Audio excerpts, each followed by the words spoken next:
If you believe we have crashed craft, stated earlier, do we have the bodies of the pilots who piloted this craft? As I've stated publicly already in my News Nation interview, biologics came with some of these recoveries, yeah. Were they, I guess, human or non-human biologics? Non-human.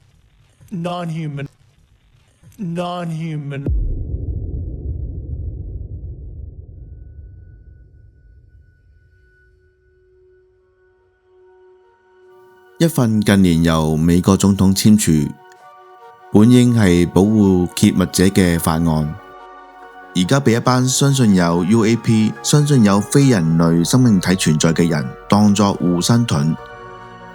佢哋用呢個法案反過嚟指控美國政府長期隱瞞真相。與此同時，特朗普亦下令要求 FBI、國防部釋出更加多嘅 UAP 相關資訊。呢個潘朵拉盒子似乎一步一步被打開。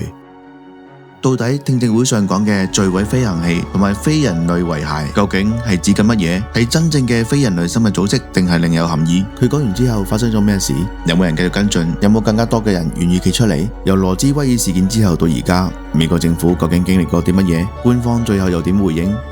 今集我哋會先由呢個新法案嘅背景同埋影響力講起，再深入了解 David Grush 嘅故事同佢喺聽證會上嘅核心指控。鍾意聽嘅記得訂閱、點讚同埋分享俾朋友。要明白 David Grush 點解喺國會嘅鎂光燈之下，以宣誓同埋直播嘅方式講出咁震撼嘅說話，我哋必須要先退後一步，睇清楚一個好關鍵嘅前提。喺美國嘅國家安全同埋情報體系裏面，從來都冇人夠膽隨便亂講嘢。過去幾十年，所有接觸過機密或者懷疑過政府隱瞞真相嘅軍方人員同埋情報人員，只要一開口，面臨嘅通常都唔係嘉許，而係軍法審判、摧毀性嘅職場報復，安全許可被吊銷，甚至係被質疑精神狀態。系統性嘅恐懼令到 UAP 嘅黑箱幾十年嚟都係堅不可摧，而喺國會聽證會上面，後果更加嚴重。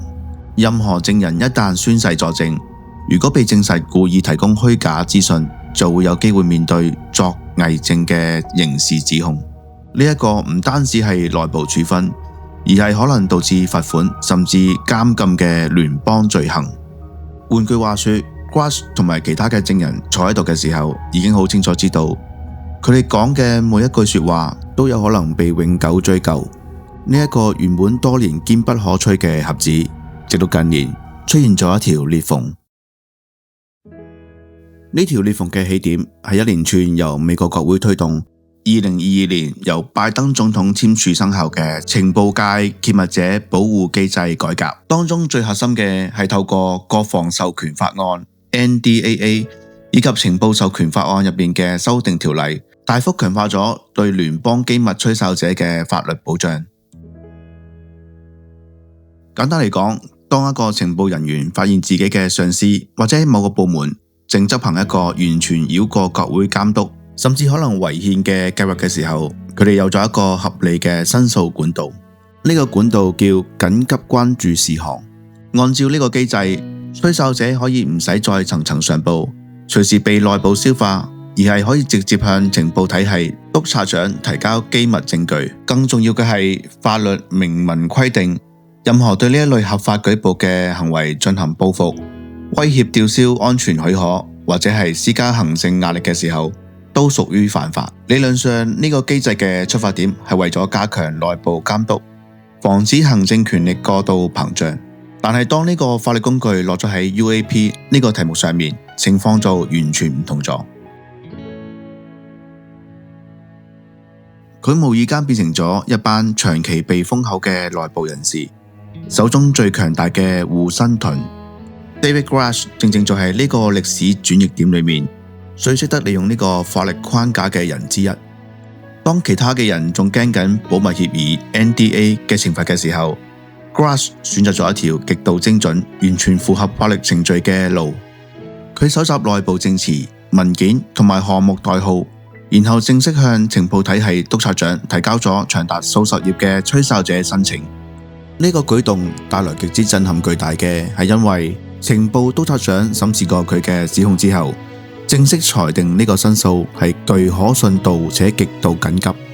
呢個裁定等於官方體系內部第一次承認呢個人講嘅嘢唔係妄想，而且真係有大事被非法隱瞞緊。正因為有咗呢個官方裁定嘅保護罩，後面發生嘅事先至有可能出現。從內部保密協議嘅枷鎖到合法吹哨者機制嘅建立，從一份被封存嘅機密申請到國會聽證會上一句震撼全球嘅證詞。David Grusch 準備好將呢個潘朵拉盒子徹底打開，而你準備好未？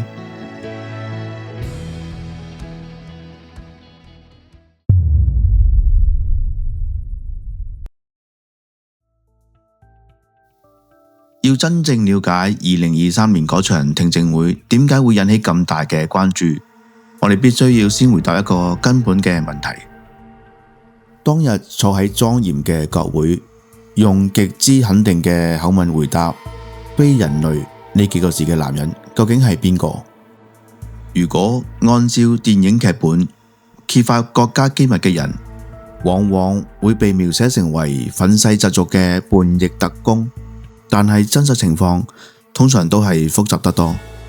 David Charles Grusch 並非出身貴族，佢係喺美國賓夕法尼亞州匹茲堡市嘅一個普通藍領家庭長大，屋企冇多餘嘅錢供佢讀大學，佢係靠考取空軍物理學獎金先至踏入軍營。佢後來回憶自己細個就渴望加入某種比自己強大更有意義嘅事物，於是就選擇咗穿上軍服。之後嘅14年，佢嘅履歷包括派駐阿富汗同埋其他至今冇辦法公開嘅秘密任務。離開現役後，佢轉入文職情報體系，先後進入國家偵察局 NRO 同埋國家地理空間情報局 NGA。喺呢一度，佢嘅文職級別係相當於上校。佢特別擁有頂級嘅 TSSCI 安全許可。我做咗張圖，將美國極其複雜嘅機密制度用圖像化，幫大家去理解。美國嘅機密制度可以想象成為一棟大樓，大樓有3個主要嘅樓層，最底層係 confidential 機密，中層係 secret 秘密，最高層係 top secret 極機密。重點係每一個樓層入面都有好多唔同嘅房間，我哋用圓形代表呢啲房間，呢啲房間就係所謂嘅敏感間隔化資訊，即係 SCI Sensitive Compartmented Information。就算你已經上到 Top Secret 呢一層，都唔代表你可以完全打開晒所有房間，每一個房間都需要有額外嘅批准先至可以入去。而喺 Top Secret 呢個樓層有一啲更加隱密、更加鎖死嘅特殊區域，稱為特別取用計劃 SAP Special Access Program。 而呢個特殊區域有啲地方喺外面仲可以睇到佢哋嘅存在，而有啲地方係連存在嘅本身都唔會公開承認。所以有 Top Secret 只係代表你有資格上到最高嗰層，但係真正想要進入某一個特定嘅房間或者某一個特殊區域，仍然要過好多關。而 David Grusch 當時持有嘅就係 Top Secret 再加上 SCI 呢個層級。按佢嘅公開描述，只要佢有需要，幾乎冇特別存取計劃會將佢拒諸門外。高層有時甚至會因為最棘手嘅情報問題都會向佢諮詢。換言之，佢並唔係邊緣或者係失意嘅基層人員，而係被體制核心信任、賦予極高權限嘅情報官。但係最耐人尋味嘅係，直到相當後期 UFO 呢個題目對佢嚟講根本係無視狀態。佢更毫不諱言自己過去對呢個題目一直持不可知態度，甚至會同同事開玩笑話，到底幾時先至輪到我哋可以睇到嗰啲 crazy shit。 UFO 並唔係喺佢嘅職業範圍之內。直到2019年，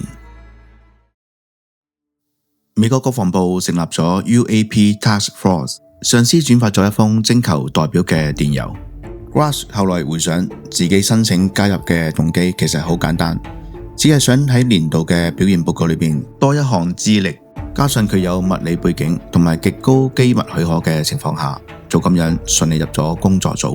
呢一個看似尋常嘅決定，後來徹底改變咗佢嘅軌跡。作為 Task Force 嘅代表，佢開始接觸一啲一線嘅飛行員同埋軍官嘅證詞。起承轉合間，嗰啲證詞徹底打破咗佢對現實嘅認知。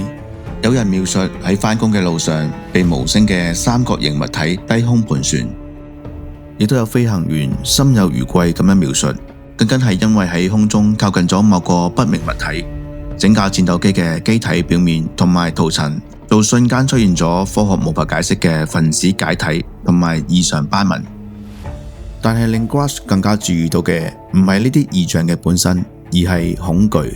佢發現好多前線飛行員其實係極度害怕正式報告，因為一旦提到 UAP， 下一步有機會面對精神狀態嘅評估，甚至係被剝奪飛行資格。就喺呢種氣氛之下，開始有人主動揾佢。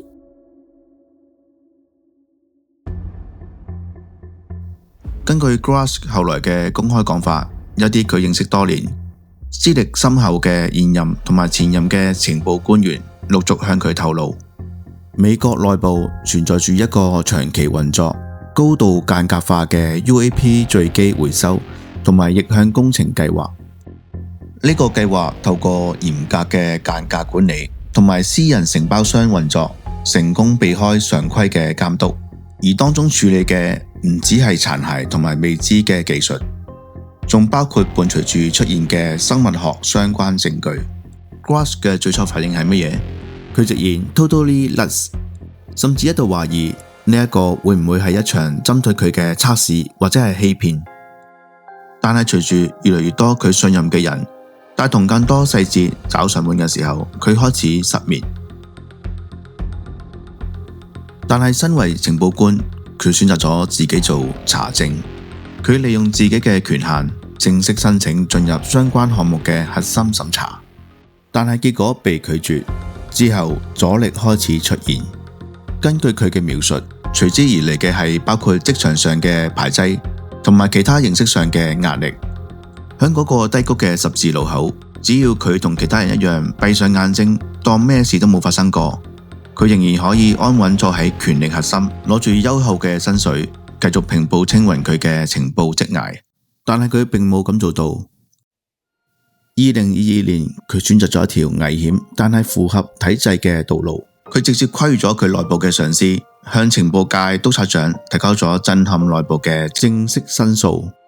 佢並冇諗住自己個人單打獨鬥，自己頂住極大嘅壓力，而係親自串聯同埋安排咗其他多位同樣掌握第一手內幕嘅知情人士，包括前美國海軍指揮官，同時係資深飛行員嘅 David Fravor， 同埋退役嘅美國海軍戰鬥機飛行員 Ryan Graves。佢哋集體向督察長團隊提交出證詞，甚至直接點名嗰啲涉及回收計劃嘅民間承包公司同埋確切嘅基地坐標。幾個月後，呢一份申訴被裁定為緊急且可信。回望佢呢條路，由匹茲堡嘅藍領家庭出身，靠獎學金入空軍嘅年輕人，到一個對 UFO 毫無興趣，只係想履歷好睇嘅情報官，到最後願意押上漂亮嘅職業生涯，喺國會上宣誓講出非人類呢啲看似無稽回覆嘅人，由信任、證據、拒絕，再到冇辦法再沉默嘅判斷，一步一步累積而成嘅轉變。當佢坐上證人席，舉起手宣誓嘅時候，佢已經冇辦法再返轉頭。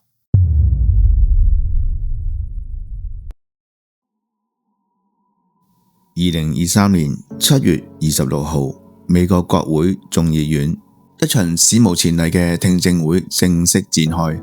官方主題係不明異常現象對國家安全、公共安全同埋政府透明度嘅影響。三位證人企喺度，舉起右手宣誓。企喺中間嗰位就係 David Grush。佢正式指控嘅係情報體制內部有人故意向國會隱瞞同 UAP 有關嘅機密資訊，目的係阻礙國會合法行使監督權。呢個係佢作為吹哨者最初被裁定緊急且可信嘅理由。但係當聽證會進行到提問環節，情況開始有所轉變。Grass 指出，美國政府內部長期存在住一個跨越數十年、高度間隔化嘅 UAP 墜機回收同埋逆向工程計劃。呢個計劃據稱成功避開咗正常嘅國會監督，而真正震撼嘅係以下一段。You've stated that the government is in possession of potentially non-human spacecraft. Based on your experience and extensive conversations with experts, do you believe our government has made contact with intelligent extraterrestrials? Something I can't discuss in public setting. Okay, I can't ask when you think this occurred. If you believe we have crashed craft, stated earlier, do we have the bodies of the pilots who piloted this craft? As I've stated publicly already in my News Nation interview, biologics came with some of these recoveries. Yeah. Were they, I guess, human or non-human biologics? Non-human, and that was the assessment of people with direct knowledge on the program I talked to that are currently still on the program. And was this documentary evidence, this video, photos, eyewitness? Like, how would that be determined? The specific documentation I would have to talk to you in a skiff about. 當然 Grass 同時強調佢本人冇親眼見過呢啲 biologics， 但係呢啲屬於機密層級嘅證據，佢只能夠喺 skiff 入面，即係高度保密設施入面，向相關有權限嘅議員詳細講解。但係喺國會宣誓下講出嚟嘅證詞，回收非人類嘅飛行器，回收非人類嘅 biologics， 已經唔再係網友嘅猜測，唔再係匿名爆料，更加唔係傳統意義上嘅陰謀論，而係一個前高級情報官員喺美國國會喺攝影機嘅前面，喺偽罪證嘅法律後果之下親口講出嚟。UFO 同外星人事件由傳統嘅陰謀論，而家用人證、用指控正式升上美國國會莊嚴嘅議事廳討論。由一個本來對 UFO 毫無興趣，只係想做好本分嘅情報官，到最終選擇喺最公開嘅場合承受所有可能嘅後果，呢條路或者正正就係 Grass 當初想揾到嘅真正強大而又有意義嘅事，然後用行動去完成。但係潘朵拉盒子一經打開，就好難再完全關上。問題係國家機器會唔會容許呢件事繼續發生？回收計劃係點樣被描述？飛碟殘骸最有可能去咗邊度？其他知情者又講咗啲乜嘢證供？而最重要嘅係被回收到嘅非人類 biologics究竟係指緊啲乜嘢？我哋會接下嚟幾集探討以上嘅問題。另外，他們不是外星人嘅獨家深度推理系列預告，每年同第一集嘅 BGM 改善版一齊發放。如果未聽過或者想重溫嘅，可以睇返呢兩集。我哋下集繼續。